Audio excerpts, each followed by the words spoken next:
لہٰذا آج ہم نے یہ طے کیا ہے کہ کاؤنسل آف کامن انٹرسٹ یعنی مشترکہ مفادات کونسل کی میٹنگ 2 مئی کو بروز جمعہ کو بلائی جا رہی ہے، جس میں پاکستان پیپلز پارٹی اور پاکستان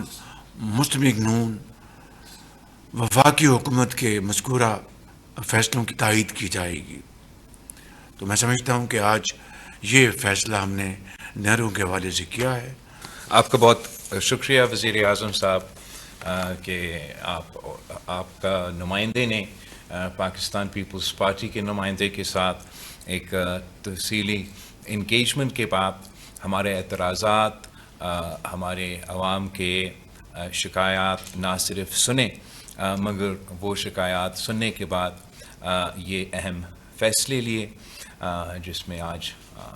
ہمارا میٹنگ کے حوالے سے جو پریس ریلیز نکالا جائے گا، جو آپ نے اعلان کیے، میں سمجھتا ہوں کہ یہ ہم نہ صرف میں سارے جو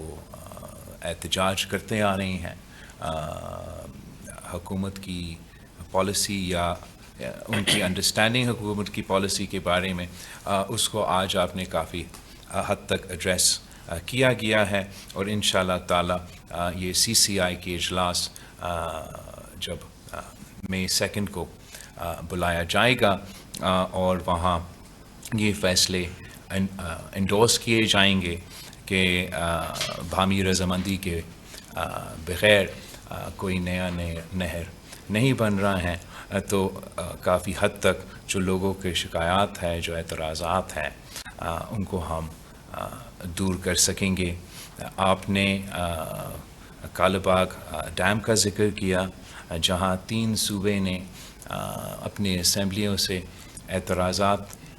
اٹھائے اور وہاں بھی کنسنسس کے مطابق فیصلہ لیا گیا، اور ہمارا اتحاد تھا اس وقت بھی پاکستان پیپلز پارٹی اور مسلم لیگ نواز کا حکومت تھا جب اس پالیسی کے بارے میں فیصلہ لیا گیا، اور آج ہم مل کے کوئی فیصلہ اس طریقے سے نہیں لے رہے ہیں، صرف اتنا طے کر رہے ہیں کہ کنسنسس کے بغیر پانی کے معاملے پہ نیا نہریں نہیں بن رہے ہیں۔ میں آپ کے شکر گزار ہوں